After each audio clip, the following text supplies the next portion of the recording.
Hello, Xander. Out for a walk? Fuck you. I spat, my cheek jammed up against the table's edge. Why so hostile? You know why, jackass? Not so loud. We're having a nice, quiet conversation. I struggled to push my head off the table, but he was so much stronger than me. Stop struggling and listen. I want to clarify the rules of the game since you finally caught on we're still playing. This isn't a game. You ruined my credit, stole my money, hacked my accounts, and stole my shit. I'm gonna kill you. But I'm not gonna kill you. That's the rule. I will not kill you, Xander. That would put an end to your ruined life, and that's not the goal, no. Now, you haven't put any effort into ruining my life. Why not? Because I'm not a sick psychopath, I hissed. Clearly not, he said coolly. But this is boring for me. I'm doing all the work making you fight for life, while you're doing nothing to improve me. Not that I haven't learned anything. But it'd be more fun if you'd fight back. I'll even let Clark help you, but I think you need motivation. You think I need motivation to hurt you? As if. Yes, you do need it. Because despite everything that's happened to you, your only attempt to fight back was pathetic. I need you to up your game and fight harder. So that's where some motivation kicks in. He reached his left hand into his pocket and pulled out a smartphone. He tapped on it a few times before holding it up to his ear. It's me, he said when the other line picked up. Put her on. Then he held the phone to my ear. Someone was crying. Say hello, the gruff voice said. Hello? Katie. Jesus Christ, he kidnapped Katie. You motherfucker, I yelled. Ease on the language, Xander. David smiled, talking as if he had asked me to eat my vegetables. Katie, where are you? I said desperately into the phone. David took the phone away and hung up, sticking it into his back pocket. You understand the rules now, Xander. Are you motivated? I'm gonna kill you, you son of a bitch. You'll burn in hell. Now. This isn't a theoretical discussion, David tutted. You and Clark do your best to ruin my life. Do whatever you want, but if you kill me, I kill Katie. Can't kill her if you're dead, I growled. No, my friend will. It's amazing the kind of people you can meet online. He's just as excited to play as I am. Do you have any questions before the game really starts? What the hell happened to you? We were best friends. Things change, he said. I've been dreaming of this game for years now. You were my only real friend that I could do this with. One day, I decided to just go for it. You've ruined your own life by trying to ruin mine. Once you're convicted of identity theft and kidnapping, your life is over. Now, that's part of the game. You can't ruin me if you can't convict me. I've been preparing for years. He grinned. His eyes were dark and menacing. Don't you think that's unfair to me? How am I supposed to put in a good effort if you've been preparing for years? I'll consider giving you some advice, he admitted, looking thoughtful. In the meantime, do your best. And tell Clark to play along because I'll have some motivation for him too. The sound of scrambling on the back fence alerted us to someone's presence. I shouted for help and David slapped me, but lightly. I tried to see who it was from my limited movement. Clark's face appeared over the fence. That's my cue to leave, David said with a smile. It's been good catching up with you, Xander. Clark shot across the yard, yelling for David to piss off. David just stood there, looking at me and waiting. That's when Clark caught up and punched him square in the face. David flew to the ground and released my head. I stood up and rubbed my sore face. David started to get up, but Clark kicked him in the side. Stay down, he said. A light went on in the house behind us. We both turned to look. I had the thought to hold David here until the police arrived. When we turned back around, David was halfway down the street. Clark started to take off, but I grabbed his arm. "Stop. Let him go," I said in defeat. "I have something to tell you." We made a quiet decision to avoid the cops tonight. We wanted to file a report with them on our terms, not having to explain what we were doing trespassing in the middle of the night. We jogged back to his car and went home. We sat on the living room couch as I told Clark about David's conversation. Clark was staring dumbfounded at me. "I thought you said he used to be a friend." "He did." "And he never acted like this?" "No, well, not to me." "This is insane," Clark said, standing up from the couch. "He's kidnapped Katie just so that you'll try to ruin his life and follow along with some stupid dare? Is he crazy? He's going to be caught." "Let's hope so," I said. "But we should start planning. I'm not taking any chances while he has Katie." "Okay, man." "I have nothing to do with this at all, but I also want to help you. If it was anyone else, I'd nope the fuck out." "Let's get started." I don't know how much detail I want to put in here, because it'll likely get slow and boring for you. We stayed up all night, mapping out events, people, weaknesses, strengths, everything that we could think of. We filled half a notebook with all our notes. These were the weaknesses that we could come up with that we could potentially use against David. Boredom with life, so we could make the game too boring to continue. His mom, if she knew what was going on, she might be able to get him to stop. I know some of you commented that we should kidnap Miss K and use her, but we were still very green and had no desire to do that kind of shit to David. Work, we get him fired, make sure no one would hire him again. Online accounts, do the same thing that he'd been doing to me. Police, if we could come up with hard evidence to get him convicted, the problem would be solved. Katie. Since he had kidnapped Katie, the police would definitely get involved. I could easily report my suspicions about David, and they'd search him for the tiniest bits of evidence. Then we looked at the strengths and things to look out for. He was prepared. He obviously had a timeline he had been following and knew what he was doing. Time, junk mail, credit card incidents, these had all been done before I felt the effects. And this meant that there could be other traps that David had set up that would go off like a time bomb. Physical body, clear that for tonight, he'd been working out a ton and practicing, and probably training for his job as a security guard. Money, he had lots of money from all those fraud charges that I and my parents had received. Friends? If he had a friend who was willing to get involved in a kidnapping, then there'd be 2 or possibly more psychopaths to worry about now. Knowledge.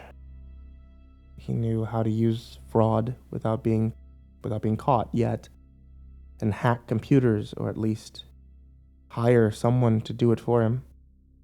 We had no idea what other dangerous knowledge he might have, so we made a list of things that he could know that we should learn how to counter. I won't list it here because it'd be pretty long. Willingness to break the law. It was clear that the law was not part of the rules of the game for him. He was either unafraid to be caught or confident that he never would be.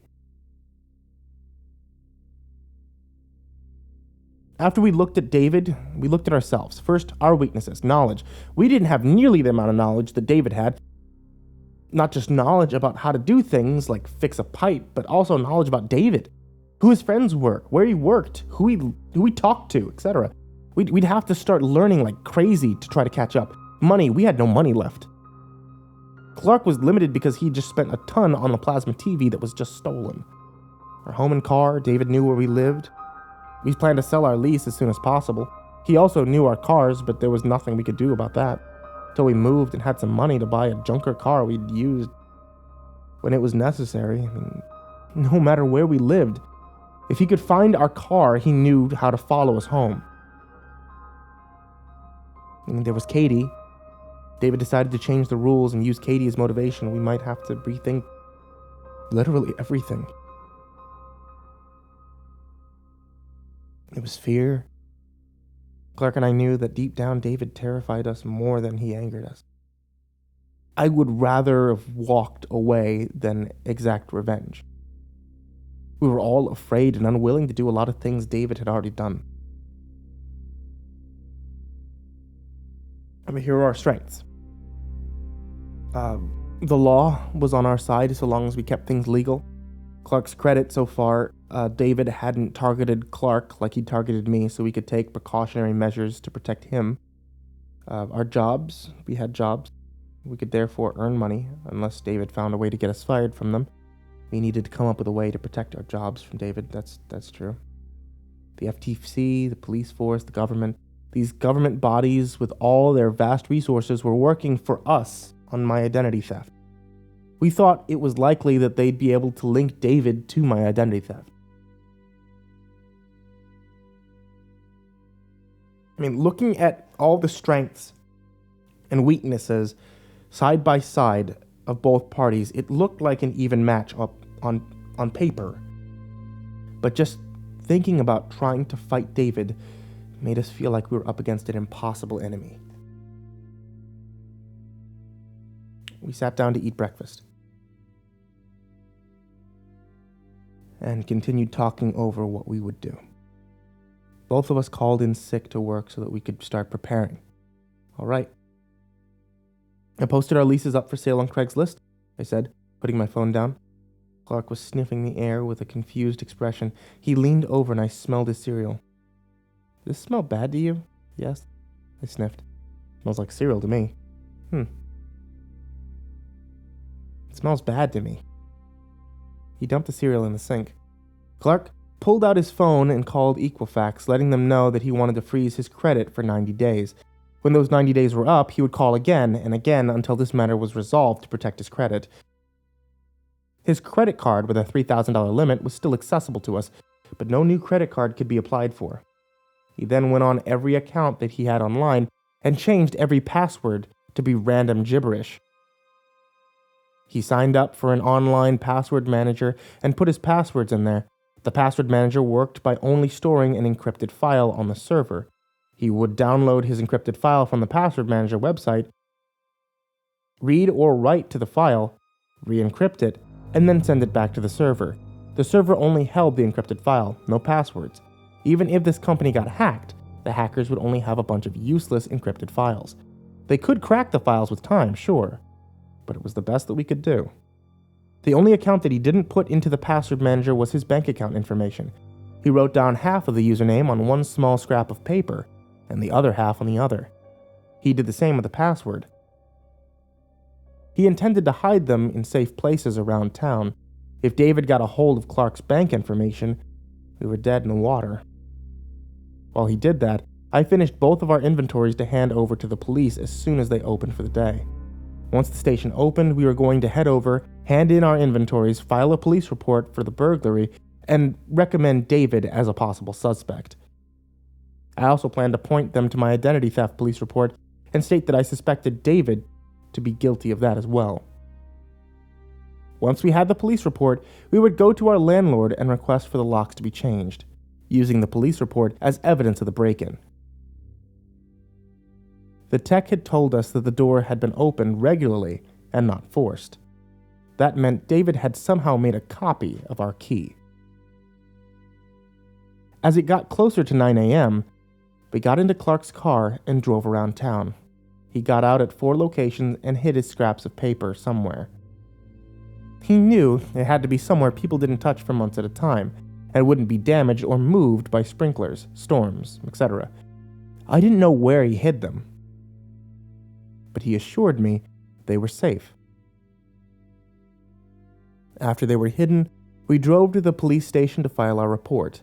We waited patiently for an officer to see us. Once we were called over, we took a seat and told him about the break-in, and that a police report had been started, and we were now turning in an inventory of our stolen things. "We have a suspect for the burglary," I said at last. "Okay. Who?" "His name is David King. He used to be a friend of mine, but not anymore." "What happened?" he asked, writing the name down. "Recently, I had my identity stolen," I said. I suspect that he's behind that. So if he stole my identity, it's likely that he broke in too. He hates me. Okay. But what exactly happened that made you not friends anymore? I hesitated. I didn't know how to explain the situation. If anyone could think of a better way to explain the situation to a cop, let me know. I only said we had a major fight and he threatened to ruin my life. When was the fight? About a year ago. And you think he's just now stealing your identity and breaking into your house? The cop said dubiously. Were you friends with him? He asked, gesturing to Clark. No, I'm his roommate, he replied, pointing at me. Okay, boys. The officer sighed, scooting forward. Thank you for the tip and your inventories. We'll investigate this just like any other crime. Give it our best effort. Can I get copies of your driver's licenses and phone numbers so that I can contact you if I have any questions? We handed him our licenses and wrote down our phone numbers in the file. I'll be right back, he said, taking the licenses to make copies. We looked at each other for a minute, taking a deep breath. He doesn't believe us, I said, in resignation. We'll find evidence, he encouraged me. 5 minutes passed. Then 10. Then the officer came back, 2 others at his side. Clark Ulysses, he asked. Yes, Clark said, confused. You're under arrest for vandalism and trespassing on private property. The officers flanked him and pulled him to his feet. I stared at the cops in bewilderment. Clark's eyes were wide. When I went to copy your license, the cop said, holding it up, I checked it against our records. Last night, someone called in a report that you'd been in their home and sprayed thief on their house, then attacked him when he came out to stop you. My mouth dropped open. Son of a bitch. David King, the one you recommended as a suspect, was the one who called in.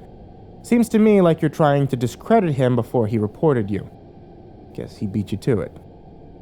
Read him his rights, he said to the other officers. Wait, I said, standing up. Hold on, I was there too. It wasn't just him. Clark shook his head at me ever so slightly. No. I wasn't going to let him take the fall for that. Mr. King explicitly stated that there was only one vandal and that he watched Mr. Ulysses sneak up to the house and spray it himself. I know that you're trying to protect your friend, but don't throw your life away, kid. One of the other officers started reading Clark his Miranda rights while they cuffed him and walked him towards the door leading to the inmate processing. Call my mom for bail. I'll be out soon, Clark shouted behind him. Don't let him win.